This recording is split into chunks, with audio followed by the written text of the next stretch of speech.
this is again where like the comparison to, you know, like the Black Panthers or something to the JDL really falls on its face, because, you know, they maintain this kind of connection to intelligence structures in the state. So it's not like, you know, Kahane doesn't suffer even when the JDL is like bombing, doing intensive bombing campaigns, killing people, right? They're not getting, you know, he doesn't get Fred Hamptons. He doesn't get like, you know, assassinated like so many of these, like, you know, black radicals did, right? And it's because he's essentially doing the job of the state. Yeah. And doing it in a way that I think reflects this period in which he was also, for several years, embedded in the American far right, in which I would argue likely, very, very likely had at least experience. I mean, he said he had experience with anti-Semites, well-connected anti-Semites in the JBS in Southern California and in the Southwest. Yeah, it's very likely Christian identity militia types. Right. Because the JDL is essentially that, but it's Jewish. Yeah.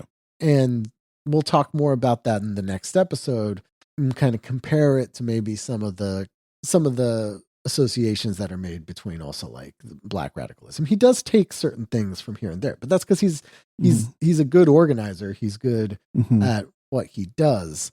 I think politically he's not, his philosophy is not super deep.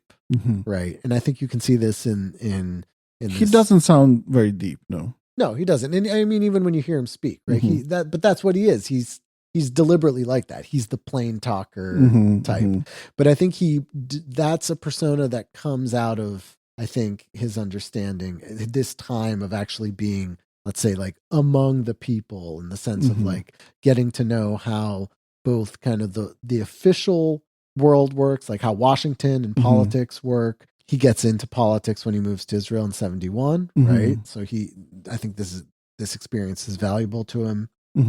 And understanding how like the militant right works, because that's what he felt associated with, right? But at the time, to him, Jews did not have a proper militant right.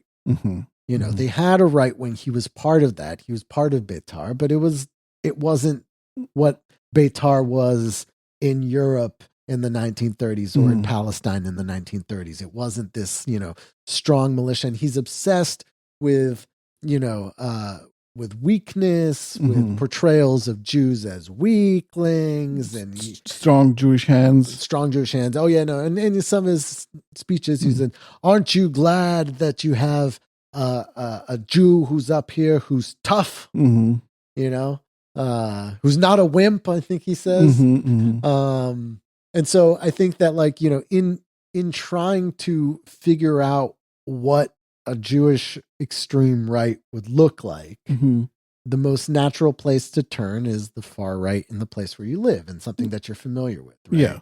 Like because he's very American. Yeah. He's very American. So he becomes even more American by becoming Michael King, so that he can figure out what kind of model, what he wants to draw from, and, you know, how he wants that to look. And it ends up looking like the JDL, which looks like right-wing militias at the time.